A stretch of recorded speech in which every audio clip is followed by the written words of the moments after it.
Hello Horror Hounds, welcome to my horror house. This time round I want to talk about a 2020 Canadian sci-fi horror film called Come True. And this is going to be a strange review for me because I'm going to spend a large portion of this heaping masses of praise on the film only to do a complete 180 at the end and pour a ton of white hot scorn on it as well.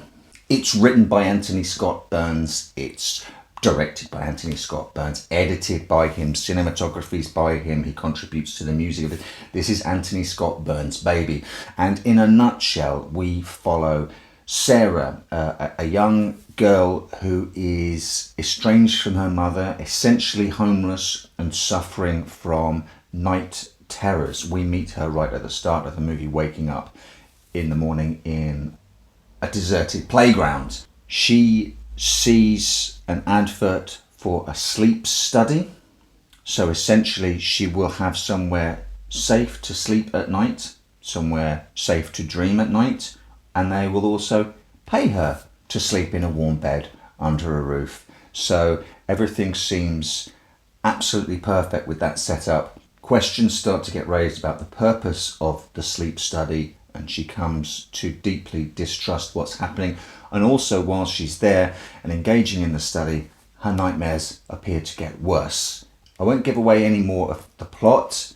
I think that's enough of a hook. For most of the runtime, we are delivered a very interesting main protagonist, a very interesting problem, a very interesting world, a very, as you would expect, dreamy world, a somnambulistic world, hallucinatory world, where we're exploring these dreams. The great things about this movie, the lead. Let's start off talking about the lead. Sarah is played by Julia Sarah Stone. She's excellent, eminently watchable. I'm sure she'll be very successful in a ton of stuff in the future.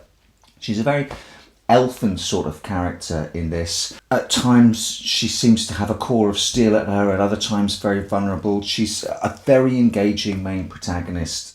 Excellent screen presence. I would like to watch more of her, and I was very happy watching her embody this character throughout. I wanted to go on Sarah's journey. I wanted to find out what was going on. I wanted to know what the sleep study was all about and what they uncover during the sleep study, how that resolves itself. Other excellent things about the film. It looks and it sounds great.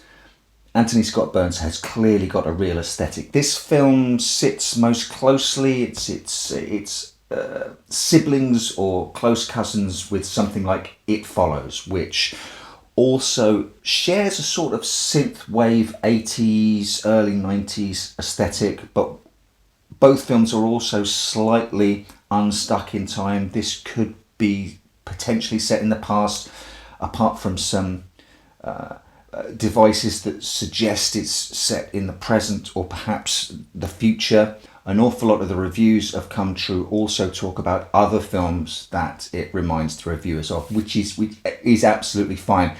There's a little of the aesthetic of Kubrick in there somewhere. There's an awful lot of Cronenberg. At the sleep study, there's an awful lot of sort of future retro technology. A lot of cathode ray TV screens with the lines across them and things like that. The devices that they put over the sleepers in the study look pleasingly retro-futuristic. The brutalist building that it's set in is pure early Cronenberg, but with the 80s sort of neon sheen to it, it made me think, oh, this is what it would be like if 80s Michael Mann made a David Cronenberg movie.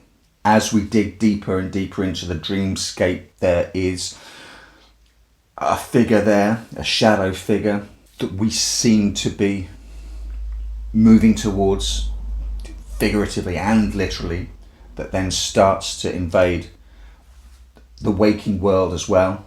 And here is where we start to come slightly unpicked. The film is chunked into sections, sort of chapters almost, and each chapter begins with a title card, and each title card is a Jungian dream archetype, the shadow self, the anima and animus. The real problem with that is if, like me, you're Googling this stuff while the film's on to especially Anima and Animus. I Google, oh, what one's that? I don't know that off the top of my head. Oh, it's this. Once you know what that refers to in Jungian psychology, and ally that to what actually happens in that segment, it is a massive beacon to what's going on and to what the final reveal of the movie is.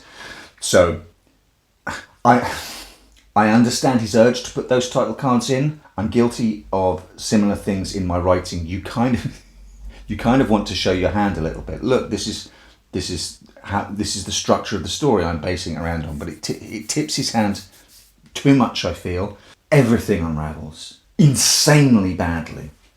The pacing of the film is slow, and that is fine for the most part. As I mentioned earlier, it gives it a dreamy quality. It does sort of put you into a sort of slightly hypnagogic state, which is absolutely intention. You notice, or you realise that after a while, oh, we haven't been in daylight for a long time. You sort of enter this dusky, nighttime, brightly lit netherworld.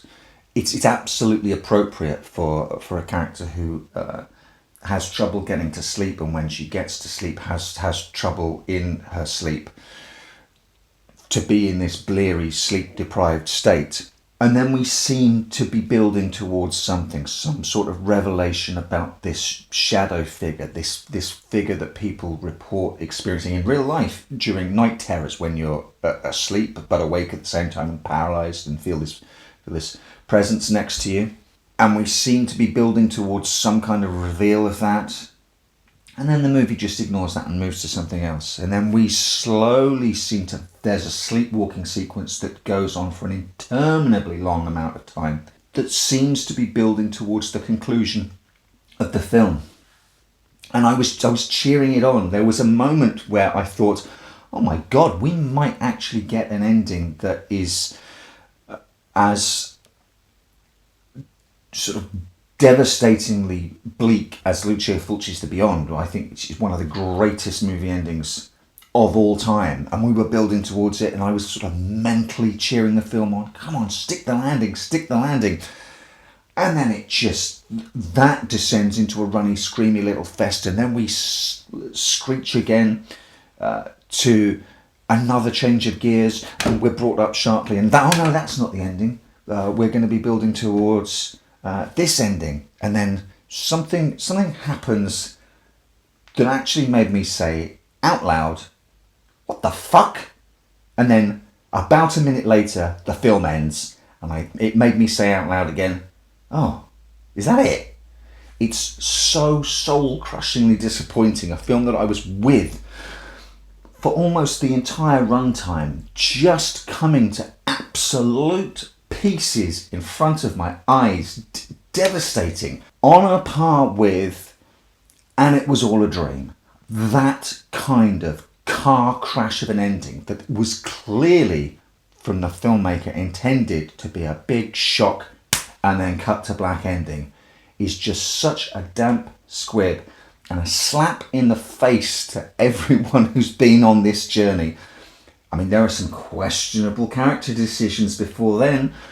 I happened to, fine, I'll go along with it, because I figured I'd unlocked the key, especially with who is the anima and who is the animus and what the implication of that is. Fine, that makes sense in this kind of story. But it's at those sort of midway, 2/3 of the way through points that the wheels start to wobble.